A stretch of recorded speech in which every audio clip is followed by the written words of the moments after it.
Is time running out for President Obama to satisfy his progressive base? Right now, there are signs coming from big-time Democratic donors like billionaire George Soros that their patience is running out. He apparently told a group of progressive donors at a private meeting that it's time to move on from Obama. Those are strong words, but what does that mean? And how would progressives proceed without the president? Meanwhile, there are reports that the president might move on from Larry Summers to Roger Altman for his top economic advisor. Altman might be one of the few Democrats in the country who, in my opinion, are more pro-Wall Street than Summers.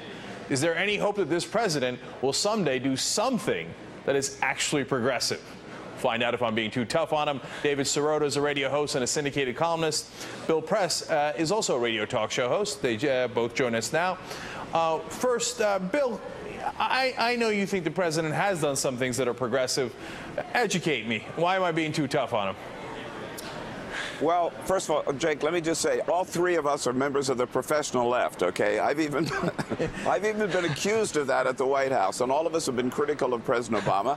I don't think, as lefties, that we can be too tough on him. I think we have to keep the pressure on, give him credit when he's right, but really keep the pressure on when it looks like he's caving in. I've been disappointed, like you have, on many fronts. In the end, though, I think you also have to accept that he's had zero cooperation from Republicans, zero cooperation from a lot of Democrats. He's only been there 20 months. He inherited a mess. And frankly, I'm surprised he's been able to get as much done as he has so far. So I'm not saying ease up on him. I'm just saying you have to be realistic as well. David, what do you think? I mean, let me ask you, in the goofy way that people often ask on TV, give me a report card of the first 2 years. I mean, you're a tough, strong progressive. I don't suspect you're going to give him an A, but what grade do you give him? Well, I don't mean to cop out, but it's really an incomplete. I mean, these next 2 years are really, really key. I think the Bush tax cuts and the Afghanistan war are really the key issues here, right? The Bush tax cuts represent the Bush vision for economic policy. Extending them even temporarily, all of them, after campaigning against them, would be a Democratic president going on record saying that even temporarily, the Bush economic vision is a smart economic vision. That would be a huge, huge failure. Publicly walking away from a commitment to start drawing down troops from Afghanistan, as we've heard in the news that the Obama administration is proposing. That would also be a huge, huge failure. So I think these next few weeks and months will really tell us what that report card is. So, Bill, on those two issues there, I mean, you've got Obama looks like he's going to compromise on the Bush tax cuts. If they extend him for 2 more years, you might get a Republican president, and they extend him forever in 2012. So that's a huge compromise if you're being kind. And then you've got Roger Altman possibly replacing Larry Summers. I mean, doesn't it seem like it's always the establishment choice, always the conservative choice rather than the progressive choice? Yeah, it does. I want to add to David's list. I think the don't ask, don't tell is a big test right now. I think extending the unemployment benefits is a big test right now, too. But look, on the tax cuts, I think it's a huge mistake to compromise at all. The president has made the case. We should not be borrowing $800 billion, $700 billion from the Chinese to give millionaires in this country a tax cut. I think you ought to stick to that, and I think you ought to put it up for a vote. Make the Republicans vote against middle-class tax cuts without an option to extend the tax cuts, even for 2 years. And you guys are both right. If they extend it for 2 years, then it will be another 2 years, then another 2 years. It's just a cover-up for making them permanent. As far as Roger Altman goes, Cenk, I got to tell you, let's put Paul Krugman in there. Put somebody on our side in there. We've had enough Wall Street people in the White House. So, David, look, we literally have not had a show on this program that when I've been hosting that has disagreed. Everybody says fight on the tax cuts. Yet somehow Obama decides, no, we're not going to fight on the tax cuts. It's so frustrating. Where is he getting his advice? Why does he always go in the establishment way? And secondly, how do you move him off of that? That's the key question. Well, the answer is that there was a conflict in what he campaigned on.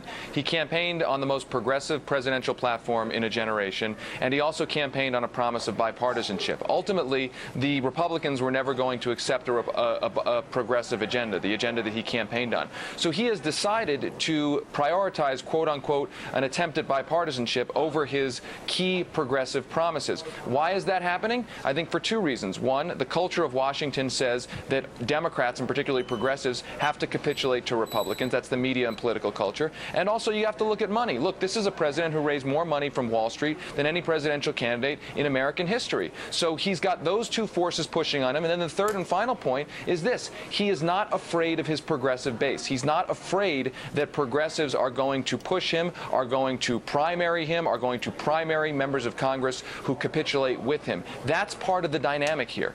All right, well, he brought up the primary word there, Bill. Yeah, quickly, though, I just got to add, the president has not yet, he's given indications he might be ready to. He has not yet said he's willing to go for the 2-year extension, which means I think we've got our work to do. We ought to be on shows like this. We ought to be with all of the organizations we're involved with, keeping the pressure on. And I know that today, Nancy Pelosi and Steny Hoyer told him it's a mistake to do any compromise. So they're keeping the pressure on. Now's the time to really fight. All right, how about that primary idea? Is that too much? Would it hurt the president too much? Is it a good idea to pressure him in that way, even if the primary does not succeed? You know what? I got to tell you, I love primaries. I think the more kind of challenges that we have, the better. I'd love to see Russ Feingold and Bernie Sanders. They'd be my ideal ticket. That's not going to happen. So, yeah, have a primary fight, but don't expect it's going to go anywhere. Obama will be our candidate in 2012. All right, David, now, if George Soros is right, and I know you've said similar things about moving on without the president, how? How do you, as a guy who's supposed to be the progressive president, if he's not doing what you think he should be doing, how do you move on without him?